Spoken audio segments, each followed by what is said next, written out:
Prof, apakah novum-novum ini menggiring atau menyimpulkan kepada kecelakaan atau seperti apa, Prof? Sebagaimana telah kami sampaikan dalam kesimpulan, jelas bahwa kalau kami boleh berpendapat, kami berpendapat ini sebenarnya kecelakaan bukan pembunuhan. Ya, itu kesimpulan yang kami sudah sampaikan dalam permohonan kami. Dan pendapat kami ini tidak hanya disampaikan demikian, tapi kami dukung dengan bukti-bukti, fakta-fakta yang sudah kami sampaikan dalam permohonan dan akan kami buktikan di dalam persidangan. Ada saintifik, ada bukti saintifik yang betul-betul meyakinkan bahwa itu adalah kecelakaan. Ya, jadi kita harus melihat ya, karena novum itu adalah keadaan yang baru kita ketahui sekarang, yang sebenarnya pada waktu perkara itu berjalan itu sudah ada. Jadi coba bayangkan ya, seorang Dede menjadi saksi katanya di situ, termasuk Liga Akbar, menyatakan di buah BAP-nya menyatakan dia melihat satu peristiwa yang mengarah kepada adanya pembunuhan berencana ini. Padahal pada waktu itu fakta itu tidak ada. Artinya kalau Dede atau Liga Akbar atau saksi yang lain menceritakan pada waktu itu, maka hakim pasti memutus bebas. Tapi kemudian hal itu baru kita tahu sekarang. Jadi keadaan yang baru ini kami gunakan sebagai novum, sebagai bukti yang baru yang sebenarnya dulu sudah ada, tapi baru kami temukan sekarang. Jadi kalau ada pertanyaan kenapa kami baru mengajukan PK sekarang, karena bukti baru itu baru kami temukan sekarang. Kemudian kenapa kami mengajukan tentang kehilangan hakim, karena baru kami bertemu dengan para terpidana ini, karena mereka ini baru punya akses kepada kami setelah bertemu dengan keluarganya. Prof, untuk saksinya sih? Untuk Sudirman juga kami tidak mudah. Kami kan sebagai lawyer tidak boleh menawarkan diri menjadi advokat dari seseorang. Tetapi berkali-kali orang tuanya datang ke kantor Geradi. Kami katakan kami tidak bisa untuk menawarkan diri kepada Sudirman.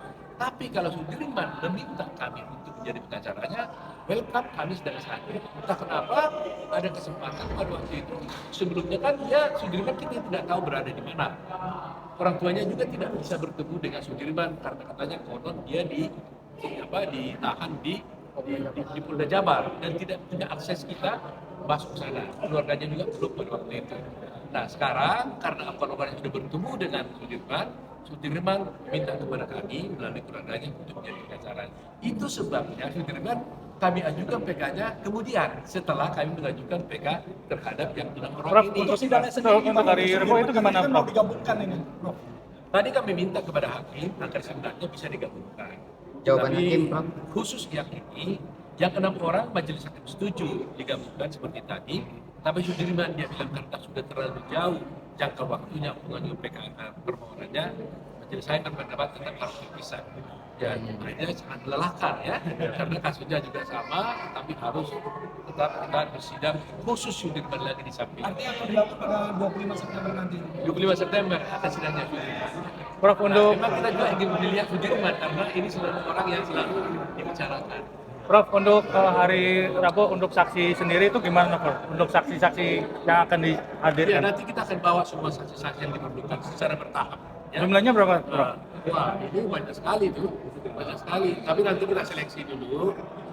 Kalau ada yang sudah cukup, kan kami tidak juga lagi saksi lain. Tapi kalau kurang, kami akan tetap konsisten untuk mengajukan termasuk ahli-ahli yang lain. Berarti yang jumlahnya 49 itu, Prof? Ya, itu kurang lebih.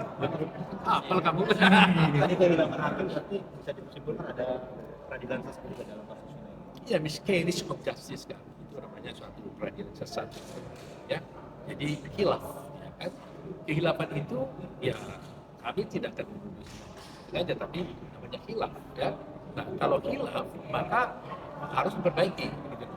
Dan terlihat juga dari fakta-fakta yang sebenarnya kan dengan mudah kita lihat bahwa apakah ini pembunuhan, ada kecelakaan tunggal, semuanya kan ada question mark di sini, ya kan? Jadi ada prinsip hukum sebenarnya kalau menangani suatu perkara pidana itu ada prinsipnya adalah beyond reasonable doubt, ya harus berdasarkan alasan-alasan yang tanpa meragukan. Jadi tidak ada keraguan sedikit pun untuk menyatakan seorang itu bersalah atau tidak. Nah itu di bahasa lainnya disebutkan in dubio pro reo. ya dalam hal ada yang sangat meragukan, maka hakim harus mengambil putusan yang menguntungkan terdakwa. Nah, dalam hal ini ya tentunya harus diambil menguntungkan terdakwa, yaitu dalam pidana. Tapi ini kan sudah diuji di pra peradilan, ya, tingkat 1 dan kasasi. Justru karena sudah diuji di tingkat pertama itu, makanya PK namanya, ya kan?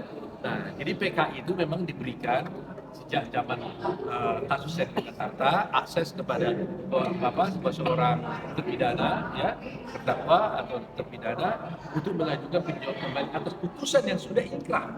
Jadi kalau orang berkara kan sudah diuji nih, ya justru karena sudah diuji makanya PK. Kalau tidak diuji nggak boleh PK, kan gitu. Jadi justru sudah ada putusan yang sudah inkrah, tingkat pertama, tingkat kedua, dan ada juga di MA belum ada ya, maka kami mengajukan PK. Itu dasarnya. Ya. Makasih ya. Saya- Terima kasih banyak, Bro.